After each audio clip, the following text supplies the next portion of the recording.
우리 다 같이 한 목소리로 봉독합니다. 내가 나의 두 증인에게 권세를 주리니 그들이 굵은 베옷을 입고 1260일을 예언하리라. 그들은 이 땅에 주 앞에 서 있는 두 감람나무와 두 촛대니 만일 누구든지 그들을 해하고자 하면 그들의 입에서 불이 나와서 그들의 원수를 삼켜버릴 것이요 누구든지 그들을 해하고자 하면 반드시 그와 같이 죽임을 당하리라. 그들이 권능을 가지고 하늘을 닫아 그 예언을 하는 날 동안 비가 오지 못하게 하고 또 권능을 가지고 물을 피로 변하게 하고 아무 때든지 원하는 대로 여러 가지 재앙으로 땅을 치리로다. 아멘. 자, 이번 주는 아하레못 케도심 주간이었습니다. 레이기 6번째, 7번째 파라샤였고 총 29번째, 30번째 파라샤를 우리가 공부를 했습니다. 오늘 계시록 강의는 130번째 시간이 되겠습니다. 130강, 벌써 130강이 됐네요. 네, 지난주에는 먼저 히브리 관점에서 두 증인이 어떤 사람인가, 어떤 존재인가를 말씀을 드렸죠. 두 증인이 여호와의 증인이며 또 예수와의 증인이라는 것에 대해서 살펴보았습니다. 여호와의 증인이고 예수와의 증인이다. 진정한 이스라엘의 부르심이 바로 그것입니다. 진정한 이스라엘의 부르심은 첫째로 여호와의 증인이 되는 것이며 나아가 예수와의 증인이 되는 것입니다. 이스라엘은 누구입니까? 이스라엘은 세상 모든 나라들을 향해서 이스라엘의 하나님 여호와가 유일하신 참 하나님이다. 여호와 하나님이 유일한 창조주이심을 증거하는 것이고 동시에 그분의 성품과 그분의 인격과 그분의 행사를 증거하는 여호와의 증인으로 이스라엘이 부름을 받았습니다. 이스라엘은 여호와의 증인입니다. 따라서 이스라엘은 여호와의 증인입니다. 아멘. 여호와의 증인이 여호와의 증인이 아니에요. 여호와의 증인이 여호와의 증인이 아니고 이스라엘이 여호와의 증인입니다. 할렐루야. 이스라엘 하나님 여호와가 참 하나님이시고 유일하신 창조주이심을 증거하고 그리고 그분의 성품과 그분의 인격과 그분의 행하신 모든 일들을 열방에게, 세상 모든 나라들에게 증거하는 것이 여호와의 증인이라는 말씀의 의미입니다. 아멘. 뿐만 아니라 이스라엘은 하나님께서 보내주신 유대인 메시아인 예수와께서 죽었다가 부활하심으로써 온 세상의 구원자가 되셨음을 증거하는 예수와의 증인으로도 부름을 받았습니다. 할렐루야. 유대인들이 그걸 거절했기 때문이지, 거절해서 문제인 것이지, 모든 유대인들이 1세기 때 여러분 유대인 메시아이신 예수와를 받아들였다면 그들 모두가 예수와의 증인이 되었을 것입니다. 이것이 이스라엘의 부르심이에요. 할렐루야. 그런데 정말 통탄스럽게도 이스라엘 자신이 유대인 공동체 자신이 대부분 지금 하나님의 언약을 버리고 토라에 불순종하는 삶을 살고 있습니다. 그리고 유대인 메시아로 보내주신 예수와를 여전히 지금도 거부하고 있는 상황입니다. 유대인 공동체 가운데 정통파 유대인은 한 20% 정도밖에 되지 않아요. 절대 다수의 유대인들이 언약의 토라를 버리고 있습니다. 토라를 준행하는 삶을 살지 않고 있습니다. 그리고 예수와를 그들은 지금도 거절하고 있습니다. 아니, 거절이 아니라 저주까지 하고 있어요. 예수와를 지금도 저주하고 있는 그런 형편인 것입니다. 그래서 하나님께서 마지막으로 유대인 공동체를 향해서 두 증인을 보내서 예루살렘에서 전 3년 반 동안 여호와의 증인과 예수와의 증인으로 사역하게 하시려는 것입니다. 다시 한번 회개할 기회를 주시는 거죠. 주시는 것입니다. 그래서 그들은 여호와의 증인으로서 유대인 공동체가 모든 죄를 버리고 언약의 토라를 준행한 삶으로 돌이키도록 촉구할 것입니다. 그리고 예수와의 증인으로서 그들이 이스라엘의 왕이시며 메시아이신 예수와께 돌아오도록 또 촉구할 것입니다. 하지만 3년 반을 큰 권능으로 증거하고 외쳐도 유대인 공동체가 대부분 회개하지 않을 것을 알기 때문에 그들은 슬픔과 애통의 표시로서 굵은 베옷을 입고 예언하게 될 것이다. 굵은 베옷을 입고 예언하게 될 것이다. 여기까지가 지난주에 나눈 내용들의 요약입니다. 자, 그렇다면 이 두 증인의 정체는 누구일까요? 이 두 증인은 과연 누구일까요? 지난주도 말씀드렸지만 분명한 것은 그들이 한국인은 아니라는 겁니다. 그죠? 한국인은 두 증인이 될 수 없습니다. 한국인도 아니고 미국인도 아니고 그 다음에 케냐 사람도 아닙니다. 한국인도 아니고 미국인도 아니고 케냐 사람도 절대로 될 수 없습니다. 그들은 이 두 증인은 십중팔구, 잘 들으세요. 이제 십중팔구, 성경에서 하나님께 쓰임받은 적이 있는 선지자이거나 성경에서 하나님께 쓰임받은 선지자적인 인물이거나 마지막 때 일으키실 이스라엘 사람, 마지막 때 일으키실 이스라엘 사람 혹은 유대인일 가능성이 높습니다. 마지막 때 여러분 전 세계적으로 지금 이스라엘로 인정받는 사람은 유대인이죠. 그래서 유대인일 가능성이 높아요. 성경에서 하나님께 쓰임받은 적이 있는 선지자적인 인물이거나 혹은 마지막 때 하나님이 일으키실 유대인 사역자일 가능성이 높죠.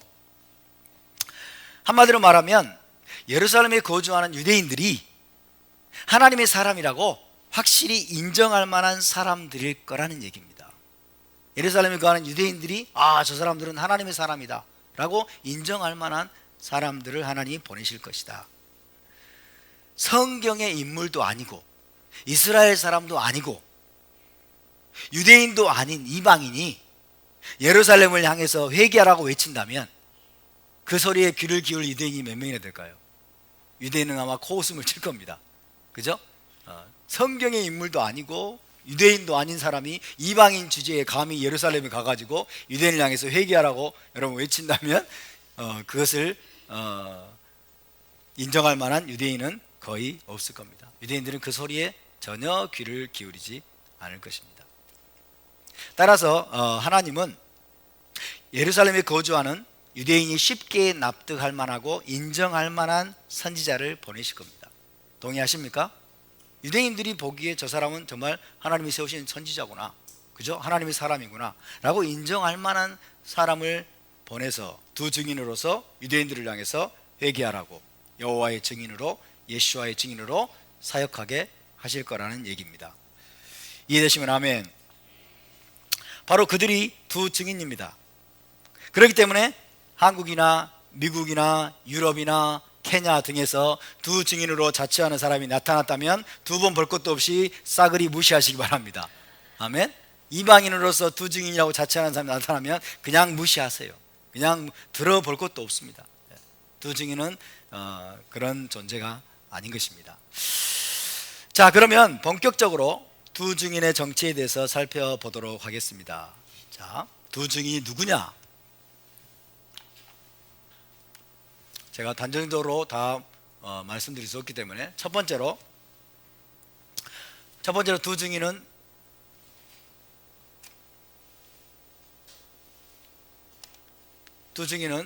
모세와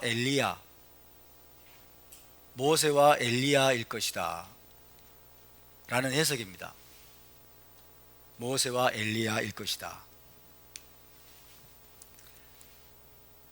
두 증인을 하나님이 예루살렘에 보내서 마지막에 회개를 외치게 할 것이다 라는 것이 문자적으로 이루어질 걸 믿으십니까? 실제로 이루어질 걸 믿으십니까? 이건 어떤 상징이 아니에요. 그죠? 이것은 어떤 영적인 일을 말하는 게 아니에요. 실제로 메시아께서 오시기 직전에 그리고 7년이라고 하는 기간 중에서 전 3년 반의 기간 동안 1260일 동안 두 증인이 나타나서 예루살렘 주민들을 향해서 여러분 회개를 외칠 것입니다. 아멘. 언약의 토라로 돌아가라 혹은 예수와 너희가 거절했던 예수와께서 바로 이스라엘의 메시아이시고 왕이시다라는 것을 외치게 될 겁니다. 할렐루야.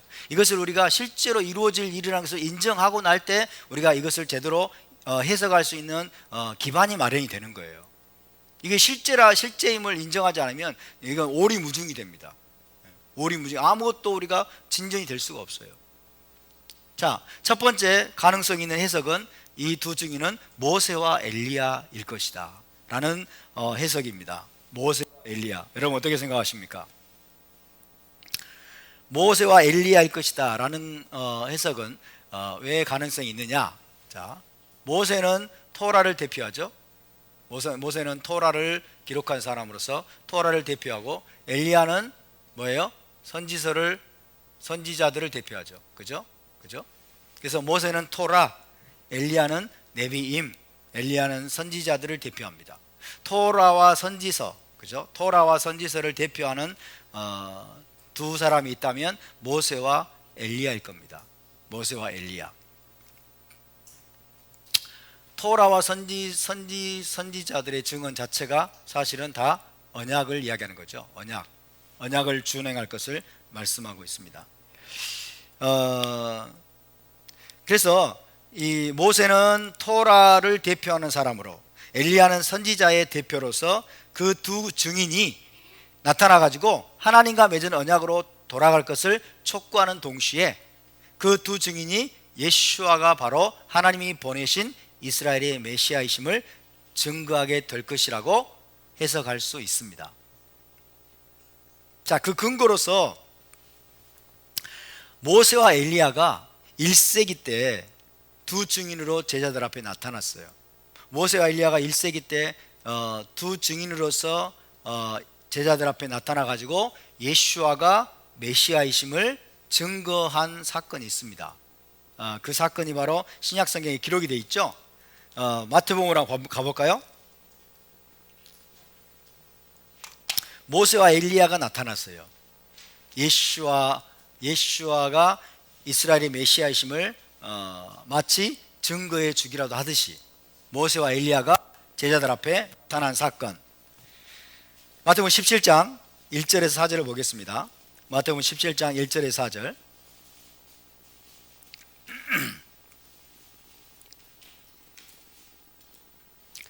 자, 1절에서 4절을 우리 천천히 한번 읽어보겠습니다. 마태복음 17장 1절에서 4절 시작. 엿새 후에 예수께서 베드로와 야고보와 그 형제 요한을 데리시고 따로 높은 산에 올라가셨더니 그들 앞에서 변형되사 그 얼굴이 해같이 빛나며 옷이 빛과 같이 희어졌더라. 그때 모세와 엘리야가 예수와 더불어 말하는 것이 그들에게 보이거늘 베드로가 예수께 여쭈어 이르되 주여 우리가 여기 있는 것이 좋사오니 만일 주께서 원하시면 내가 여기서 초막 셋을 짓되 하나는 주님을 위하여 하나는 모세를 위하여 하나는 엘리야를 위하여 하리이다. 아멘. 어느 날 예수께서 베드로와 야고보와 요한 세 명의 가장 신뢰할 만한 제자들이죠. 베드로와 야고보와 요한을 데리고 높은 산에 올라가셨습니다. 그래서 일명 변화산이라고 부릅니다. 근데 그 산의 이름이 변화산은 아니에요. 예수께서 변화되신 산이다 그 말이에요. 변화산에 높은 산에 올라가셨고 그곳에서 영광스러운 몸으로 변형이 되셨어요. 그랬는데 그때 모세와 엘리야가 나타나서 예수와 더불어 말하기 시작했어요. 모세와 엘리야가 나타나서 예수와 더불어 말하기 시작했습니다. 그 모습을 바라본 제자들은 어떤 생각을 했을까요? 베드로와 야고보와 요한은 그 모습을 바라보면서 어떤 생각을 했을까요?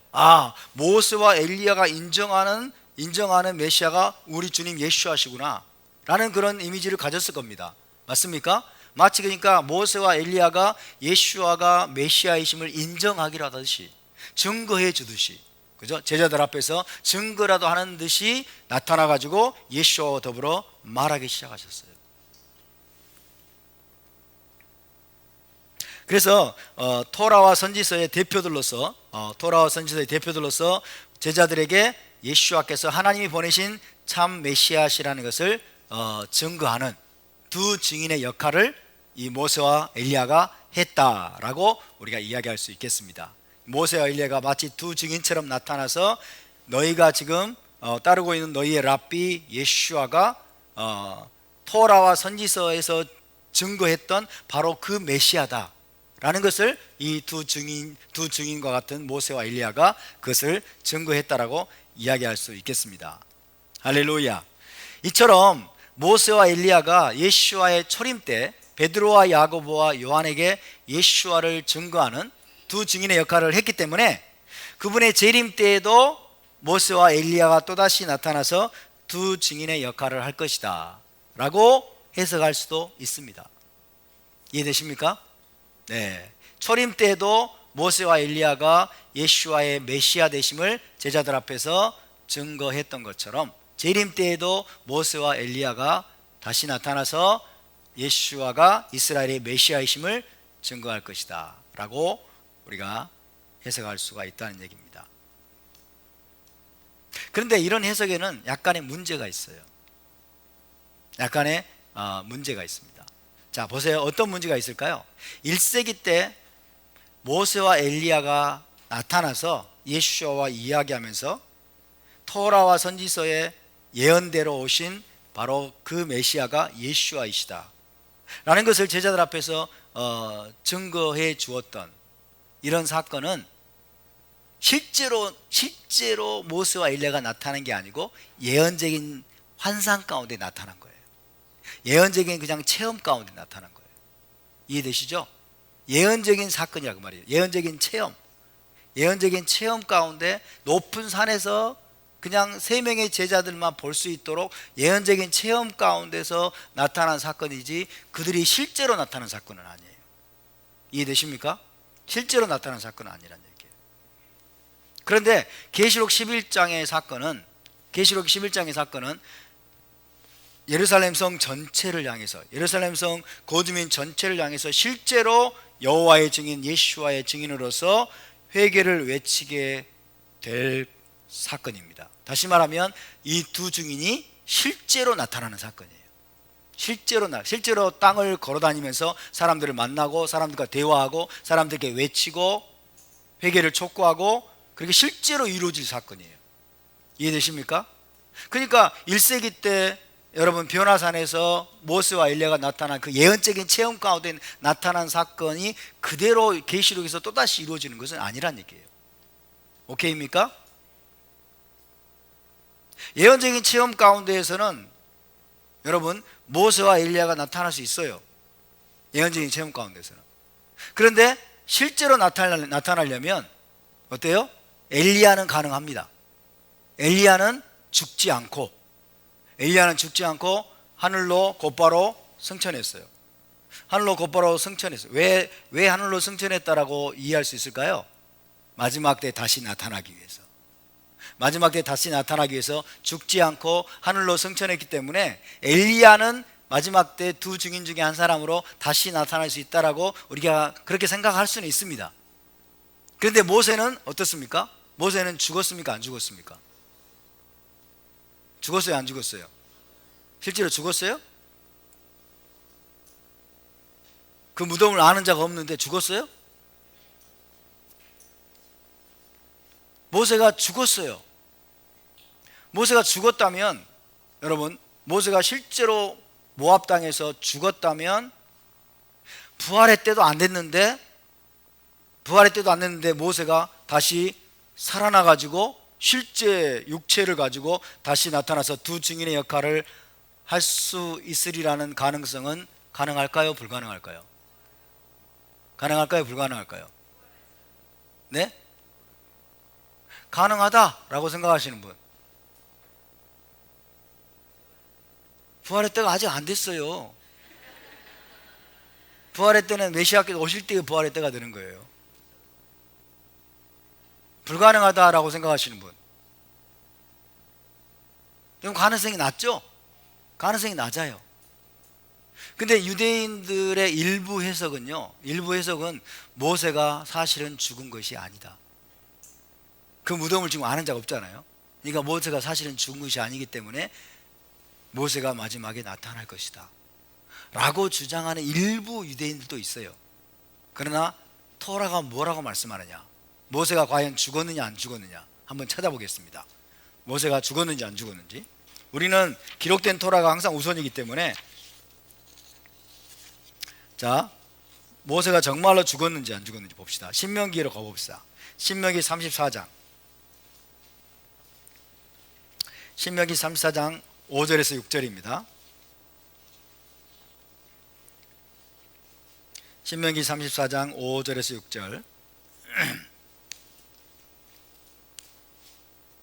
신명기 34장 5절에서 6절 시작. 이에 여호와의 종 모세가 여호와의 말씀대로 모압 땅에서 죽어 벳부얼 맞은편 모압 땅에 있는 골짜기에 장사되었고 오늘까지 그의 묻힌 곳을 아는 자가 없느니라. 죽었어요, 안 죽었어요? 네. 히브리어로 보면요. 자,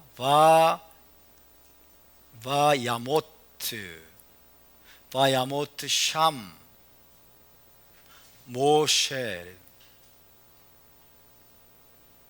바야모트 샴 모셰, 바야모트 샴 모셰 이렇게 되어 있죠. 바야모트는 바익톨이라고 합니다. 바익톨. 바익톨 아시겠죠? 바익톨은 과거형이에요. 과거형. 그래서 모세가 거기에서 죽었다 이렇게 돼 있어요.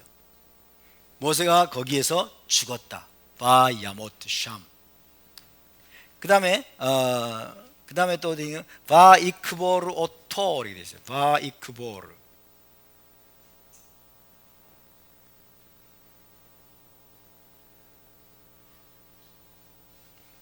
바이크보르 오토.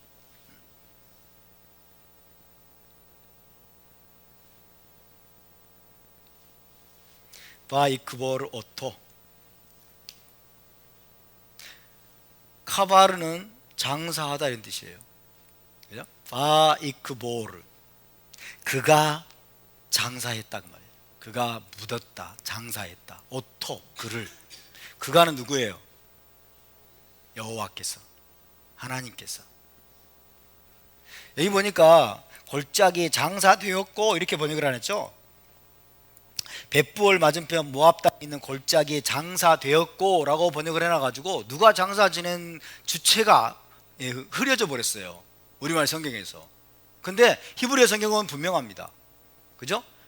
그가 그를 장사 지냈다 이렇게 됐어요. 그가 누구예요? 하나님이에요. 하나님.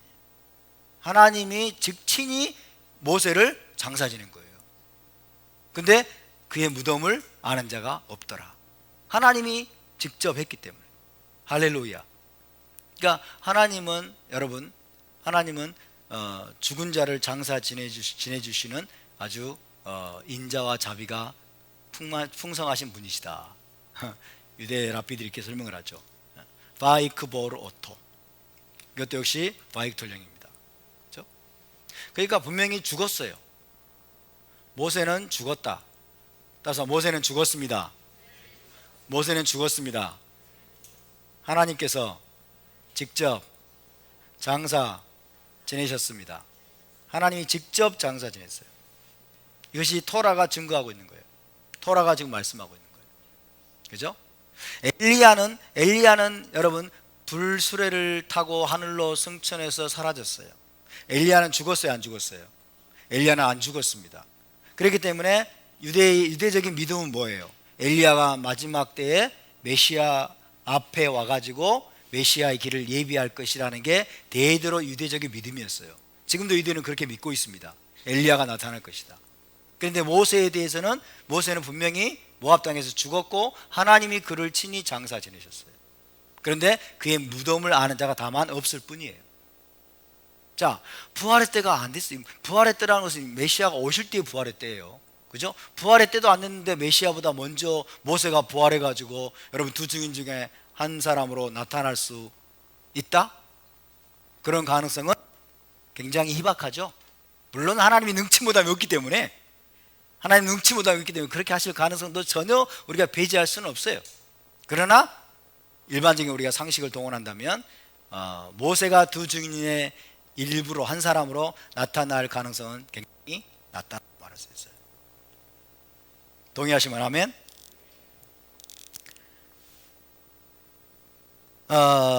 그리고 만약에 한번 생각을 해볼까요? 우리가 이 부분을 생각을 안 했는데 한번 생각을 해봐야 됩니다. 우리가 자꾸 실제로 모세와 엘리야가 두 증인으로 나타났다고 생각을 해보세요. 예루살렘 성에, 예루살렘에 실제로 모세가 그리고 실제로 엘리야가 두 증인으로 나타났다. 유대인들의 충격은 얼마나 크겠습니까? 유대인들이 받는 감동은 얼마나 크겠습니까?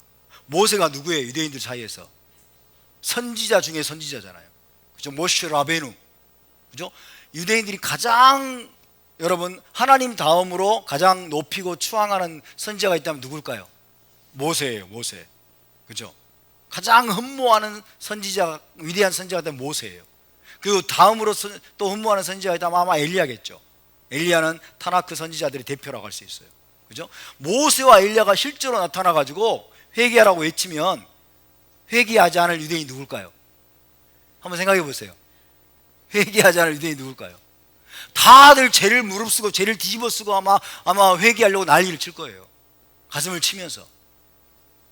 그렇지 않겠습니까? 실제로 모세가 나타났다면, 실제로 엘리야가 나타나면.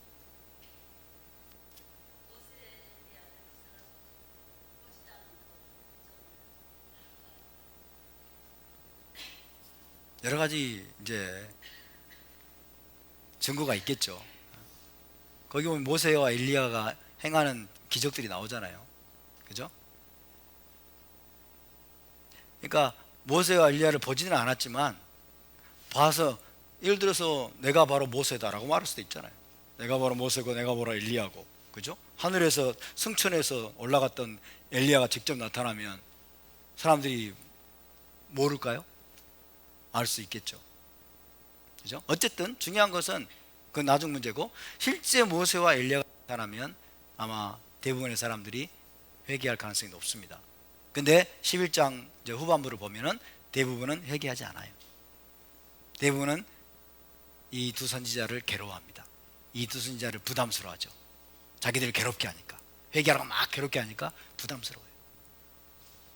그래서 모세와 엘리야가 실제로 두 증인으로 나타날 가능성은 굉장히 희박하다 라고 저는 생각합니다. 여러분 어떻게 생각하십니까?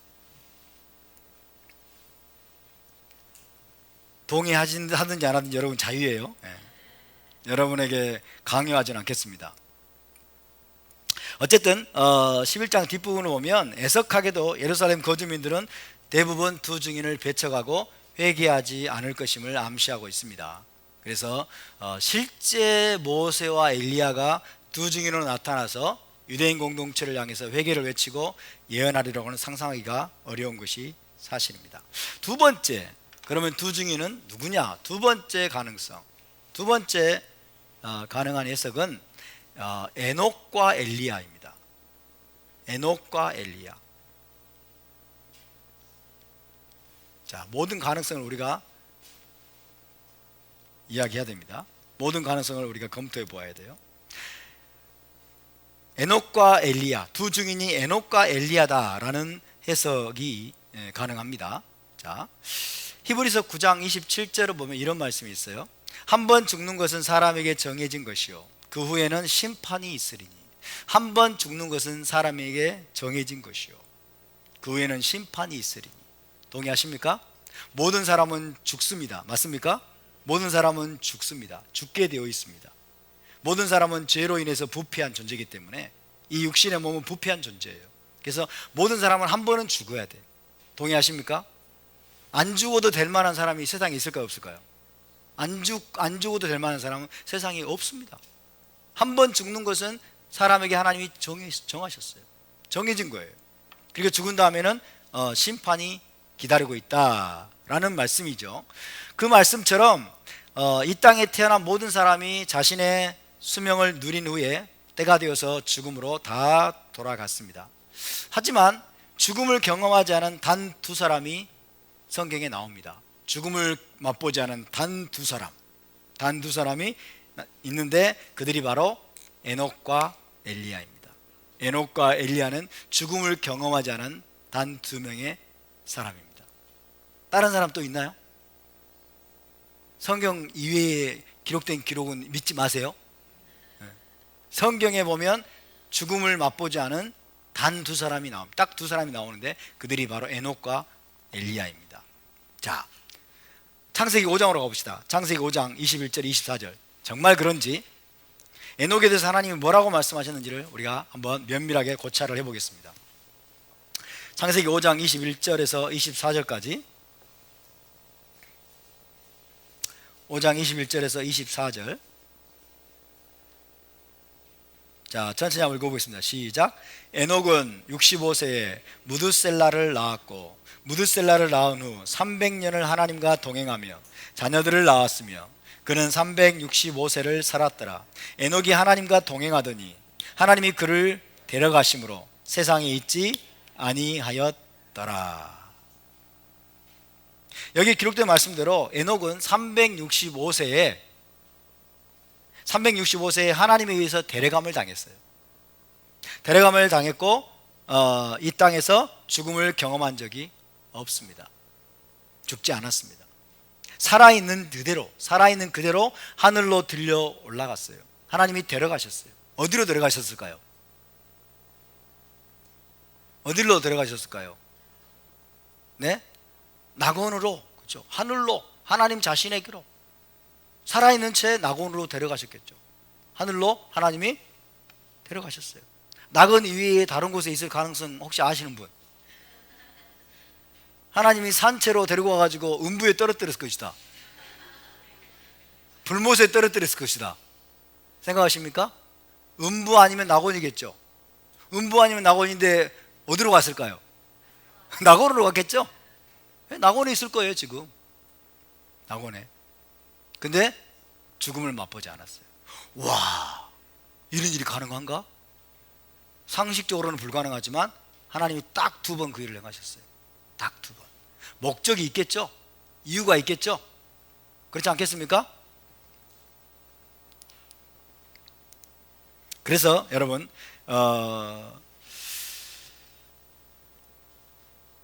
에녹은 마지막 때에 다시 이 땅에 내려와서 하나님의 보내심을 받고 다시 이 땅에 내려와서 하나님이 명하시는 그 사역을 하고 나서 딱 정한 때가 되면 한번 죽음을 맛보는, 그죠? 다시 한번 죽음을 맛보는 그런 일이 있을 것이다 라고 우리가 생각을 할 수 있죠. 맞습니까? 네.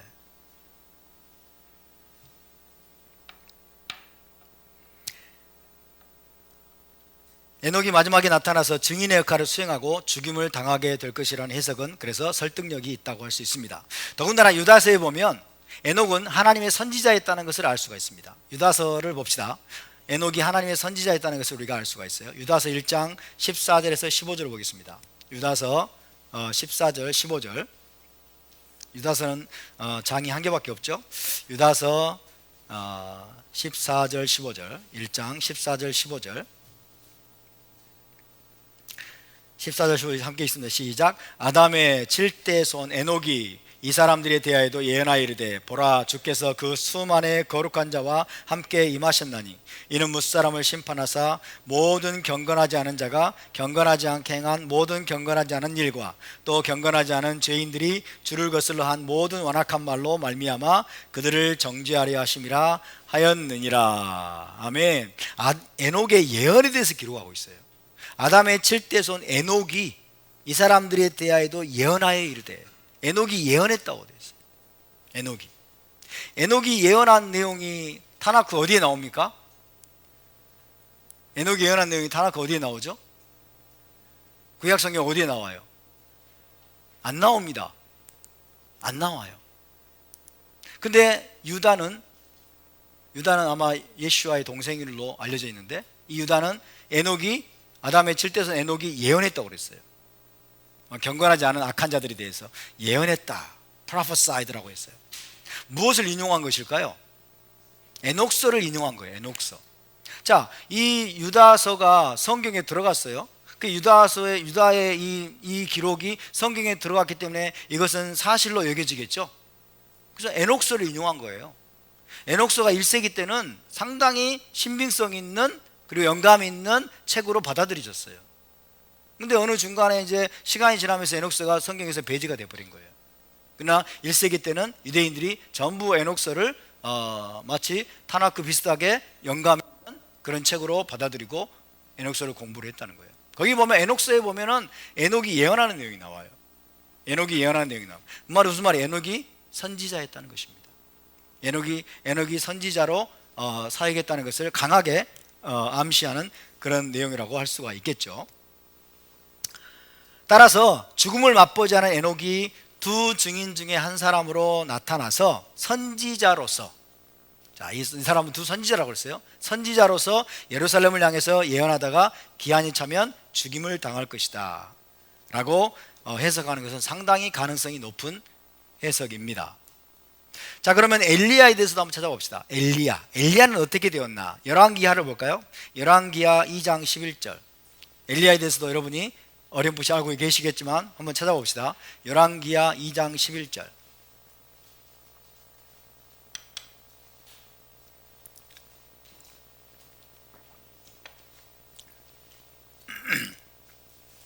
열왕기하 2장 11절. 자, 함께 있습니다. 시작. 두 사람이 길을 가며 말하더니 불수레와 불말들이 두 사람을 갈라놓고 엘리야가 회오리 바람으로 하늘로 올라가더라. 엘리야가 하늘로 올라가더라. 여기서 엘리야는 불말들이 이끄는 불수레를 타고, 그죠? 불말들이 이끄는 불타는 말입니다. 불말이라고 하는 것은 불타는 말, 그죠? 하늘로부터 하나님이 보내신 불말들이 이끄는 불수레를 타고 회오리 바람 가운데 하늘로 올라간 것으로 이해할 수 있죠. 그죠? 하나님이 데려가셨어요. 엘리사와 함께 동행하고 있는데 갑자기 불말이 나타나, 회오리 바람이 나타나고 불말이 나타나 가지고, 그죠? 불수레와 불말들이 두 사람을 갈라놨어요. 그리고 뭐예요? 엘리야를 데리고 하늘로 올라가 버렸어요. 그래서 찬송가에 이런 내용 있잖아요. 주의 선지 엘리야 병거 타고 하늘에 올라가던 일을 기억합니다. 기억하시나요? 예. 자, 불수레를 타고 하늘로 하나님에게서 데려감을 당한 엘리야. 죽었어요, 안 죽었어요? 안 죽었습니다. 죽지 않고 살아있는 채로, 살아있는 상태에서 불수레를 타고, 하나님 보신 불수레를 타고 하늘로 데려감을 당했어요. 어디로 갔을까요? 낙원으로 갔겠죠. 낙원이나 음부 이외에 다른 장소에 혹시 있을 가능성은? 우주 어딘가에 있을 가능성은? 우주 어딘가에 유폐되어 있을까요? 갇혀 있을까요, 하나님이? 아니, 하나님 가둬놨을까요? 그런 가능성은 없죠. 그죠? 낙원으로 하나님이 데려가셨을 거예요. 살아있는 채로. 하나님이 아무 이유 없이 이런 일을 행하셨을까요? 뭔가 의도가 있겠죠? 뭔가 의도가 있을 거예요. 자, 이렇게 엘리야가 불수레를 타고 하늘로 슉 들려 올라갔는데, 엘리야의 제자들은 엘리야가 하늘로 들려 올라가 가지고 저 산 넘어 어딘가에 떨어졌을지도 모른다. 그래가지고 우리가 엘리야를 찾아 나섭시다, 이런 거예요. 그러니까 엘리사가 가지 마 그러니까 극구 가겠다고 난리를 치는 거예요. 당신은 이제 인정머리가 있는 거야, 없는 거야? 스승이 지금 하늘로 올라가가지고 지금 어딘가에 떨어져서 지금 막 아파가지고 있을지도 모르는데 찾을 생각을 안 해, 도저히. 그러니까 막 그렇게 몰아세우니까 엘리사가 할 수 없이 찾아봐, 그러면 알아서 찾아봐. 그런 거예요. 막 50명 정도 되는 사람을 동원해가지고 찾았는데 찾았어요, 못 찾았어요? 못 찾았어요. 왜 못 찾았어요? 왜 못 찾았어요? 하늘로 올라갔기 때문에. 하늘로 올라갔기 때문에. 거기 2장 17절 봅시다. 2장 17절에서 18절. 2장 17절에서 18절.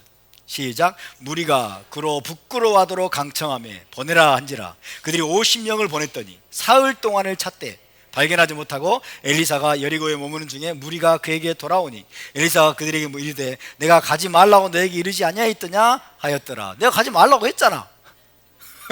내가 가지 말라. 이건 인정머리가 있는 문제가 없는 문제가 아니야. 이거는 엘리사는 알고 있었어요.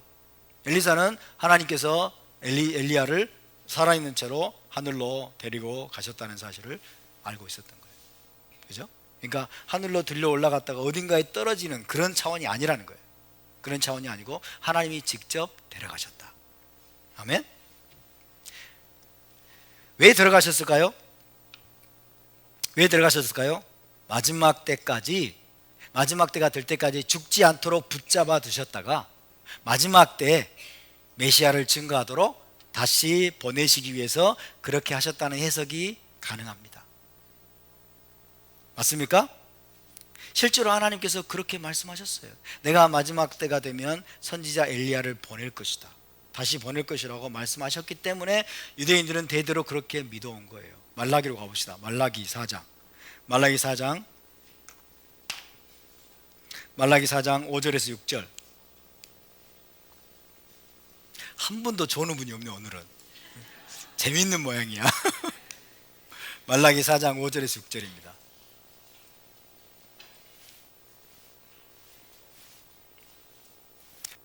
말라기 4장 5절에서 6절 시작. 보라, 여호와의 크고 두려운 날이 이르기 전에 내가 선지자 엘리야를 너희에게 보내리니 그가 아버지의 마음을 자녀에게로 돌이키게 하고 자녀들의 마음을 그들의 아버지에게로 돌이키게 하리라. 돌이키지 아니하면 두렵건대 내가 와서 저주로 그 땅을 칠까 하노라 하시니라. 아멘. 내가 선지자 엘리야를 너에게 보낼 것이다. 이 앞에 어떤 내용이 생략이 되어 있을까요? 내가 살아있는 채로 하늘로 데려간, 그죠? 내가 살아있는 상태에서 하늘로 데려간 선지자 엘리야를 다시 너에게로 보낼 것이다. 이런 의미로 우리가 해석할 수 있겠죠, 그죠? 언제 보낸다고 그랬어요?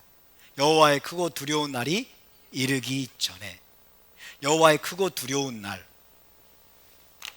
여호와의 크고 두려운 날은 염 아도나이, 여호와의 날, 혹은 여호와의 크고 두려운 날, 마지막 때를 일컫는 일반적인 표현입니다. 마지막 때를 일컫는 일반적인 표현인데, 여호와의 크고 두려운 날이라고 그랬으니까 아마도 이 7년 기간 중에서 후 3년 반이 여호와의 크고 두려운 날이죠, 그죠? 여호와의 크고 두려운 날이에요. 왜? 하나님의 두려운 심판이 임하는 날, 그죠? 그러니까 여호와의 크고 두려운 날이 아마도 이 후 3년 반을 가리키는 것으로 우리가 이해한다면, 이 크고 두려운 날이 이르기 전에라고 그랬죠. 여호와의 크고 두려운 날이 이르기 전에, 후 3년 반이 되기 전에, 이렇게 우리가 해석할 수 있어요. 그러면 전 3년 반 이렇게 또 볼 수 있겠죠, 그죠? 그러니까 여호와의 크고 두려운 날이 이르기 직전에 하나님께서 선지자 엘리야를 보내실 것이다. 뭐 하도록? 회개하라고 촉구하기 위해서.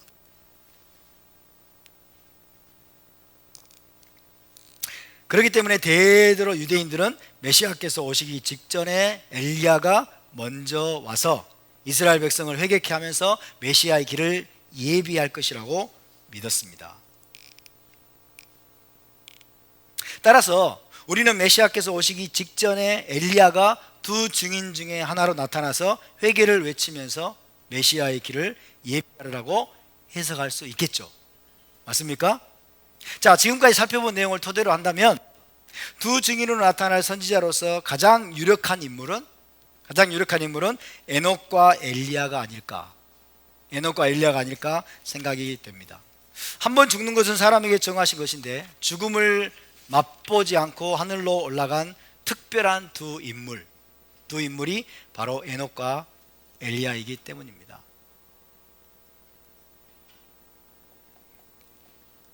물론 한 번 죽는 법칙에서 예외가 될 사람들이 또 있어요. 누가 이것을 예외가 될까요? 한 번 죽는 법칙에서 예외가 될 사람이 또 누가 있을까요? 살아있는 상태에서 하늘로 들려 올라가게 될, 부활체로 변화되어서 들려 올라가게 될 그런 사람들도 예외라고 할 수는 있겠어요.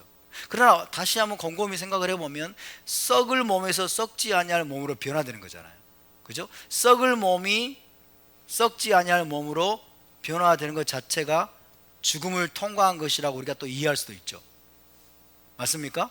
그러니까 메시아께서 오실 때 살아있는 신실한 자들이 부활체로 변화돼서 올라가게 될 텐데, 그것도 썩을 몸이 썩지 아니할 몸으로 변화되는 거기 때문에 죽음을 통과하는 것으로 이해할 수도 있어요. 그렇게 본다면 그들도 예외는 아니죠, 그죠? 한 번 죽는 것은 다 사람에게 하나님이 정하신 것입니다. 그런데 유일이 아니라 유일하게 죽지 않은 두 사람이 있다. 에녹과 엘리야. 하나님이 살아있는 채로 하늘로 데리고 올라가셨다. 목적을 가지고, 그죠? 마지막 때를 위해서 특별하게 하나님이 이들을 쓰시기 위해서 하나님께서 살아있는 채로 낙원으로 데려가셨다. 와, 이건 엄청난 일이죠. 엄청난 일이에요. 그래서 그들이 마지막 때에 다시 나타나서 두 증인으로서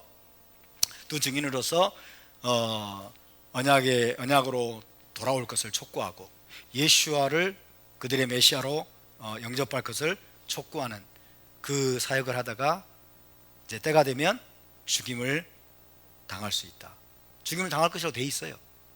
죽임을 당할 것이라고 돼 있습니다. 다시 말하면 그들도 이제 죽는 거예요. 한번 죽음을 맛보는 거예요. 이해되시면 아멘. 물론 우리가 이런 가능성도 생각을 해야 됩니다. 하나님이 마지막 때에 보내려고 살아있는 채로 데려가셨다고 해석할 수도 있지만, 그냥 하나님이 이들을 너무 기뻐해서 데려가셨다 라고 하셔도 우리는 할 말은 없어요. 하나님이 하시겠다는데 우리가 뭐 할 말이 뭐 있어? 그죠? 그러니까 마지막 때 다시 보내시기 위해서 살아있는 채로 데려가셨다는 건 우리의 해석이에요. 그죠? 우리의 해석입니다. 그러지 않을 수도 있어요. 하나님이 그냥 너무 이들이 너무 기쁘기 때문에 그냥 살아있는 채로 하나님이 데려가셨다 라고 하나님이 그렇게 말씀하셔도 우리는 할 말은 없습니다. 그러나 우리의 상식적인 그런 성경의 하나님의 말씀에 비추어서 보면은 상당히 가능성이 높은 그런 해석이라고 생각할 수도 있습니다. 자, 여기서 우리는 예수와의 초림 때를 또 주목해서 볼 필요가 있습니다. 예수와의 초림 때 어떤 일이 일어났는가? 초림 때의 패턴을 보면 재림 때도 비슷하게 진행이 될 것이다 라는 우리가 짐작할 수가 있어요. 예수와의 초림 때도 엘리야가 나타났는가? 그죠? 예수와의 초림 때도 엘리야가 나타났는가? 초림 때 엘리야가 나타났다면 재림 때도 나타날 것이다 라고 우리가 짐작할 수가 있죠. 하나님은 늘 사이클을 통해서 역사하시는 분입니다. 그죠? 어떤 패턴을 가지고 하나님 역사하시는 분이에요. 과거에 어떤 일을 행하셨으면 미래에도 똑같은 일을 행하실 것을 우리는 또 예상할 수가 있어요. 그러니까 초림 때 어떠했다는 것을 우리가 알게 되면 재림 때도 어떠했다는 것을, 어떠하리라는 것을 우리가 짐작할 수가 있죠. 자, 예수와께서 성육신하셨던 1세기 때 메시아보다 먼저 와서 메시아의 길을 예비한 인물이 있었습니까? 메시아보다 먼저 와서 메시아의 길을 예비한 인물이 있었는데 그가 누구예요? 침례자 요한이었습니다. 침례자 요한. 자, 그가 잉태되었을 때 천사가 나타나가지고 아버지 사가랴에게 예언한 말씀이 있어요. 누가복음 1장으로 가봅시다. 요한이 잉태되었을 때 천사가 나타나서 사가랴에게 예언한 말씀이 있습니다. 누가복음 1장 17절. 우리 생각을 많이 해야 됩니다. 누가복음 1장 17절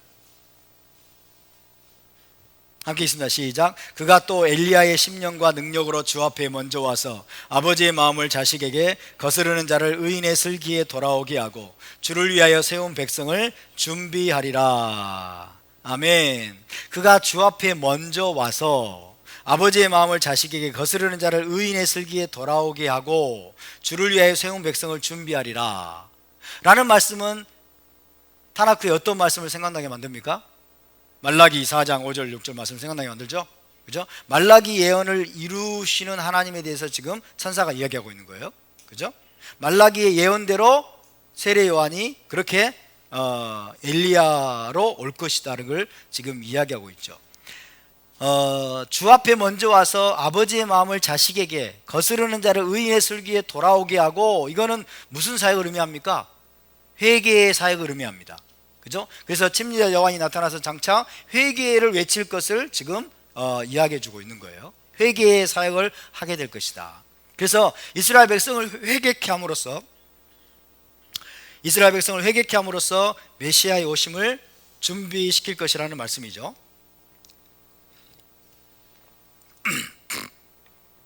그 예언대로 침례자 요한은 온 유다 백성에게 이렇게 외쳤습니다. 회개하라, 천국이 가까이 왔느니라. 회개하라, 천국이 가까이 왔느니라 라고 외치면서 메시아의 오심을 위해서 백성을 준비시켰습니다. 아멘입니까? 그런데 사가랴에게 나타난 이 천사는 침례자 요한이 앞부분을 보세요. 엘리야의 심령과 능력으로 주 앞에 먼저 와서, 엘리야의 심령과 능력으로 주 앞에 먼저 와서 메시아의 길을 준비하리라, 그렇게 말했어요. 엘리야의 영으로 올 것이다. 엘리야의 심령과 능력으로 와서 주 앞에 백성을 준비할 것이다 라고 말했어요. 나중에 변화산에 올라갔던 제자들이 산에서 내려올 때 예수와께 엘리야에 관해서 질문을 했습니다. 엘리야에 관해서. 아니 선생님, 랍비님, 서기관들이 그러는데 엘리야가 먼저 와야 된다던데요? 무슨 말이냐면 모세와 엘리야가 산에서 나타나가지고 예수와를 지금 인정했잖아요.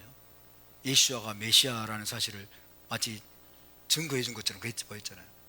그러면 제자들이 내려오면서 의문을 가진 거예요. 예수와께서 자기들의 스승인 예수와가 정말 하나님이 오시리라고 한 그 메시아라면 그럼 엘리야는 왜 안 왔지? 그래서 선생님, 서기관들이 말하는데 엘리야가 먼저 와야 된다고 그러던데요. 당신이 메시아라면, 진짜 타나크에 예언된 메시아시라면 그럼 엘리야는 왜 안 온 거죠? 엘리야는 어디 있나요? 이런 의문을 갖고 질문을 한 거예요. 자, 그 부분도 한번 찾아봅시다. 마태복음 17장 9절에서 13절 가봅시다. 마태복음 17장 9절에서 13절.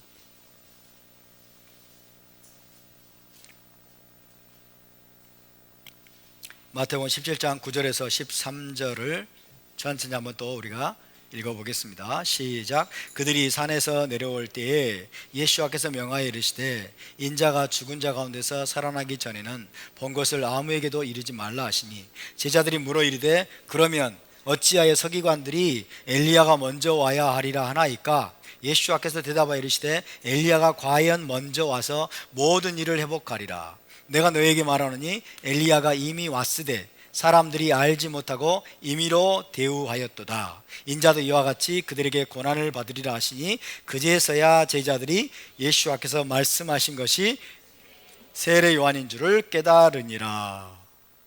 아멘. 제자들의 질문을 듣고서 예수께서는 메시아의 길을 예비하러 엘리야가 왔다 안 왔다? 엘리야가 왔다고 그랬어요. 과연 엘리야가 왔으되 그랬죠. 엘리야가 과연 먼저 와서 모든 일을 회복하리라. 그러면서 엘리야가 이미 왔으되 그랬어요. 엘리야가 이미 왔으되 사람들이 알지 못하고 임의로 대우하였도다. 다시 말하면 예수께서는 누가 바로 엘리야라고 말씀하신 거예요? 침례자 요한이, 그죠? 침례자 요한이 바로 이스라엘이 기다려왔던, 혹은 하나님이 보내신 엘리야라는 것입니다. 엘리야가 먼저 와서 메시아의 길을 예비하리라는 것이 성경의 예언인데, 침례자 요한이 바로 하나님이 보내신 엘리야라고 우리 주님이 인정하셨어요. 예수께서 인정하셨어요. 맞습니까? 말라기 4장의 예언대로 메시아보다 먼저 앞서와서 메시아의 길을 준비하는 그 엘리야, 나타난 엘리야가 바로 세례 요한이다, 침례자 요한이다 라고 예수께서 인정하신 거예요. 동의하시면 아멘. 자, 그렇다면 여러분, 이제 우리가 질문을 던져야 됩니다. 예수와의 초림 때, 1세기 때 메시아보다 먼저 온 엘리야는 하나님이 말라기 4장에서 엘리야를 보내겠다고 말씀하셨기 때문에, 그죠?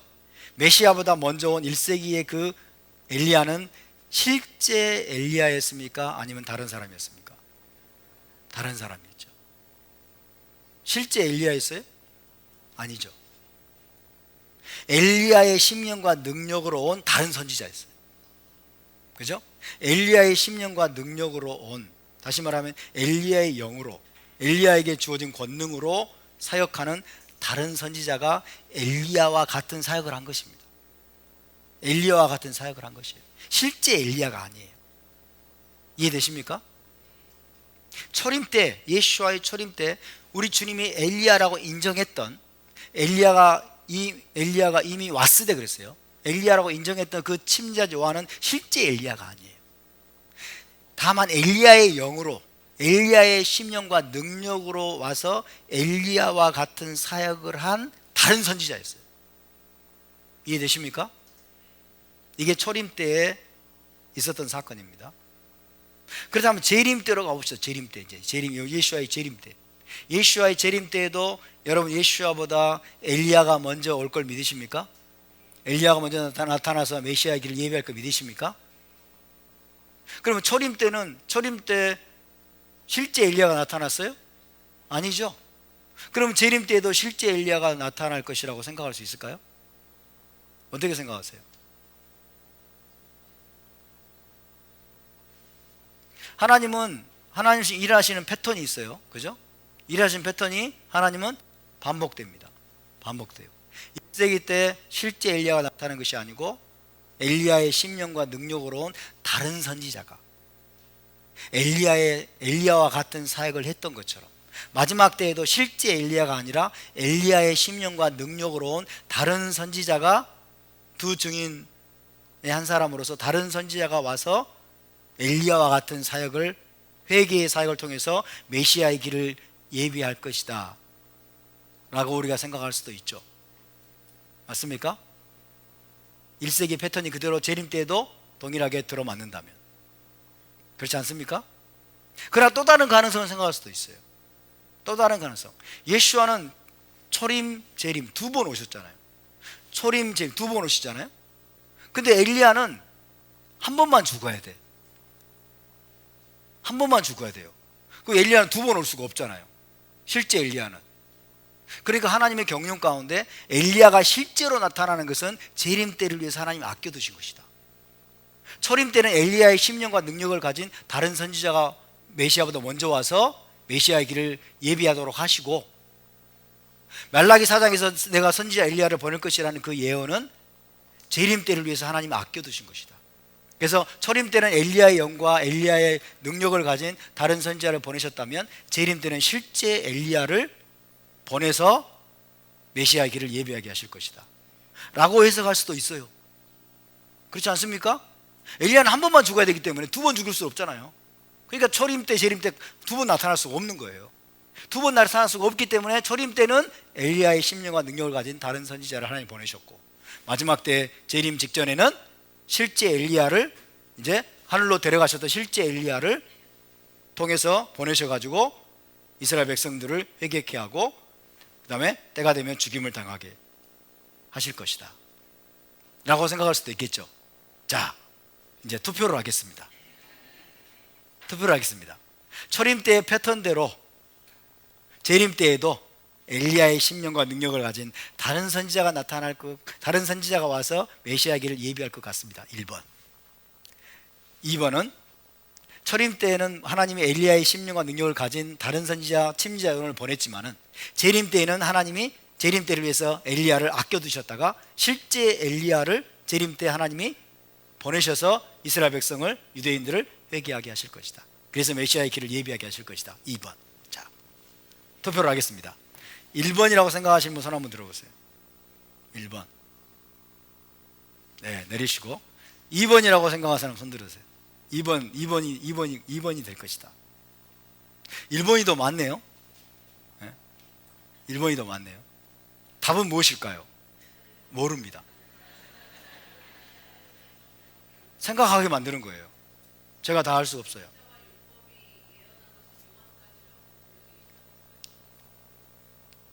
그 무슨 말이죠?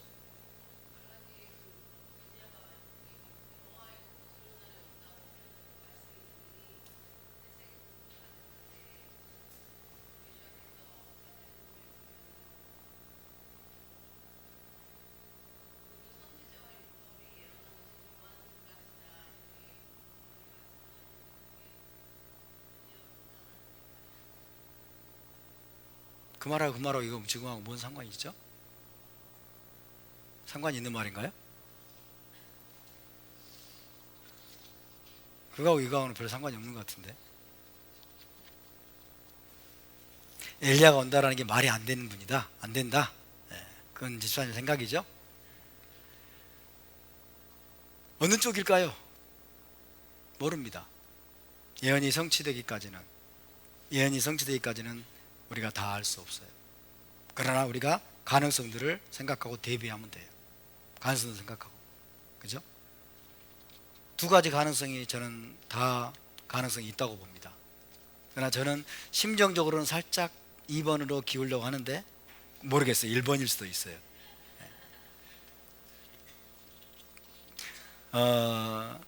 어쨌든 우리는 두 가지 가능성 모두를 열어놓고 예의주시해야 될 필요가 있다고 생각이 듭니다. 예언이라고 하는 것은 그 특성상 실제로 성취될 때까지는 누구도 함부로 단정할 수가 없어요. 그죠? 요한계시록은 특별히 예언서이기 때문에 실제로 이루어질 때까지는 이것이 맞다, 이것이 분명하게 반드시 이렇게 될 것이다 라고 우리가 다 단정할 수는 없어요. 두 증인이 오리라는 것은 분명합니다. 두 증인이 나타나려는 것은 분명한 사실이에요. 근데 그 두 증인이 실제로 모세와 엘리야냐, 아니면 에녹과 엘리야냐, 아니면 에녹과 엘리야의 심령을 가진 다른 존재냐 라는 것은 우리가 좀 더 시간을 두고 지켜봐야 될 가능성이 있습니다. 세 번째 가능한 해석, 이것은 다음 시간에 해야 되겠죠? 예.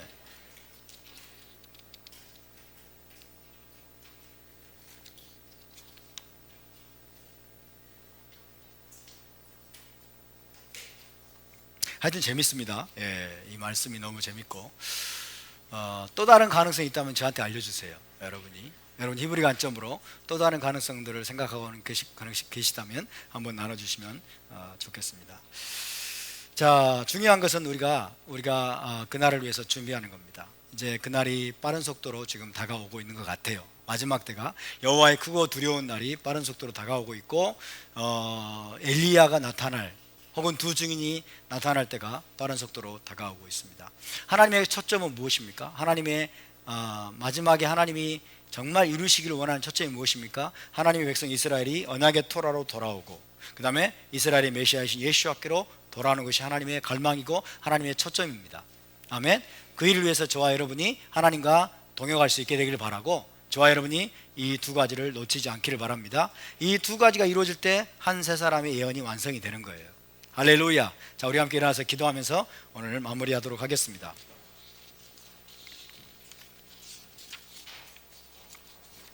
주님의 뜻이 속히 이루어지기를 원합니다.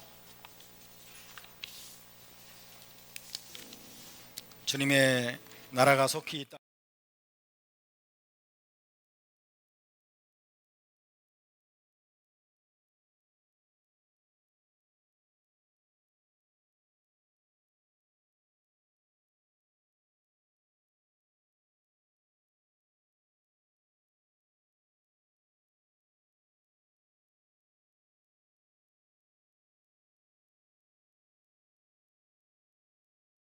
정의를 행하며 이 땅에서 의를 이루며 불의와 불법에 맞서 싸우며 이 땅에 하나님의 법도를 심는 일에 티쿤 올람의 삶을 사는 일에 우리의 삶을 드리게 하여 주시옵소서.